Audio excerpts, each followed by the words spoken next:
नमस्कार दोस्तों हमें अपने ज्ञान का कभी घमंड नहीं करना चाहिए। ये बात मैं अति आत्मविश्वास से इसलिए कह रहा हूँ क्योंकि मैं भी एक शिक्षक हूँ और ईमानदारी के साथ अपने ज्ञान को अपने बच्चों में बांटता हूँ और इच्छा रखता हूँ कि मेरे बच्चे मुझसे ज्यादा योग्य बने। आज की जो मैं कहानी आपको सुना रहा हूँ वो घमंडी कालिदास और माँ सरस्वती की कहानी है। राजा भोज के दरबार में कालिदास नाम का एक महान विद्वान और कवि था। वह अपनी कला और ज्ञान से बहुत घमंडी हो गया था। एक दिन वो कहीं यात्रा पर निकले और प्राचीन काल में यात्रा के लिए रेल या बस का कोई साधन तो नहीं था। अधिकतर लोग एक गांव से दूसरे गांव या तो पैदल जाया करते थे या किसी बैलगाड़ी से जाते थे। जब कालिदास जी यात्रा पर निकले तो उन्हें बहुत जोर से प्यास लगने लगी। अब वो अपनी प्यास को शांत करने के लिए किसी झोपड़ी या किसी गांव को ढूंढने लगे।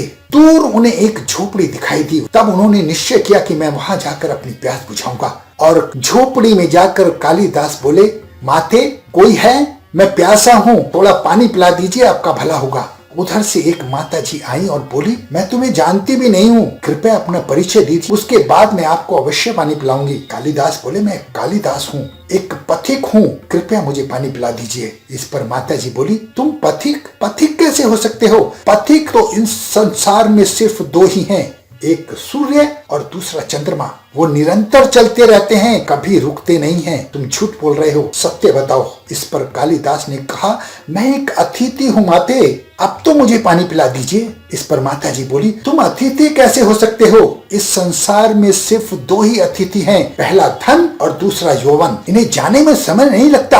अब तुम सत्य बताओ, तुम कौन हो? कालिदास का प्यास से बुरा हाल हो रहा था। वो पराजित और हताश हो चुके थे। उन्होंने जैसे तैसे अपने आप को संभाला और बोला, मैं सहनशील हूँ, अब तो पानी पिला दीजिए। इस पर माता जी ने बोला, फिर से झूठ, सहनशील तो सिर्फ दो ही हैं, एक ये धरती जो पापी और पुण्यवान दोनों का भार सहन करती है। धरती की छाती चीरकर बीज बोने पर भी वह अनाज का भंडार देती है। और दूसरे सहनशील ये पेड़ हैं, अगर पत्थर भी मारोगे तो तुम्हें मीठा फल देंगे। तुम सहनशील कैसे हो सकते हो? सच सच बताओ, तुम कौन हो? इस पर कालिदास मूर्छा की स्थिति में आ गए और बोले, मैं एक हठी हूँ। माता जी ने बोली, क्यों असत्य बोल रहे हो? संसार में हठी तो सिर्फ दो हैं, एक नख और दूसरे केस, जितना भी काटो फिर से निकल आते हैं। तुम सच सच बताओ कि तुम कौन हो? इस पर कालिदास पराजित और अपमानित हो चुके थे।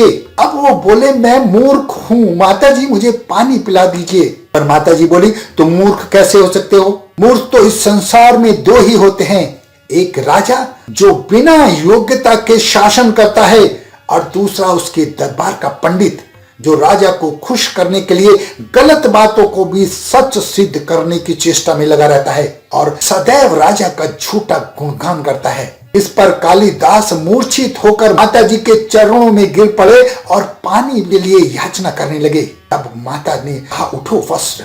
जब उठो वस्त्र की आवाज सुनाई दी तो कालिदास ने ऊपर देखा तो साक्षात माँ सरस्वती खड़ी थी। कालिदास उनके चरणों में गिर गए। तब माँ सरस्वती ने कहा, शिक्षा से ज्ञान आता है, अहंकार से नहीं। तुम अपने ज्ञान और शिक्षा के बल पर बहुत घमंडी हो चुके थे, तुम्हें अहंकार हो गया था, इसलिए तुम्हारा घमंड तोड़ने के लिए, तुम्हारा अहंकार नष्ट करने के लिए मुझे ये माया रचनी पड़ी, मुझे ये लीला करनी पड़ी। खैर, कालिदास को अपनी गलती समझ में आ गई। वो माता के चरणों में गिर गए, उन्होंने क्षमा मांगी और वचन दिया कि आज के बाद कभी घमंड नहीं करूंगा। और इस पर माँ सरस्वती ने उन्हें बहुत आशीर्वाद दिया, भर पेट पानी पिलाया। कालिदास पानी पीने के बाद फिर से यात्रा पर निकल पड़े और उस दिन से कालिदास ने कभी घमंड नहीं किया। कालिदास का नाम हमेशा हमेशा के लिए इस संसार में स्वर्ण अक्षरों से लिखा गया। वो बहुत महान विद्वान और महान कवि हुए। दोस्तों, ये कहानी अगर आपको कुछ सीख दे जाए तो अपने जीवन में उतार लीजिएगा। अपना बहुत ध्यान रखें, हंसते रहें, मुस्कुराते रहें, खुश रहें। धन्यवाद।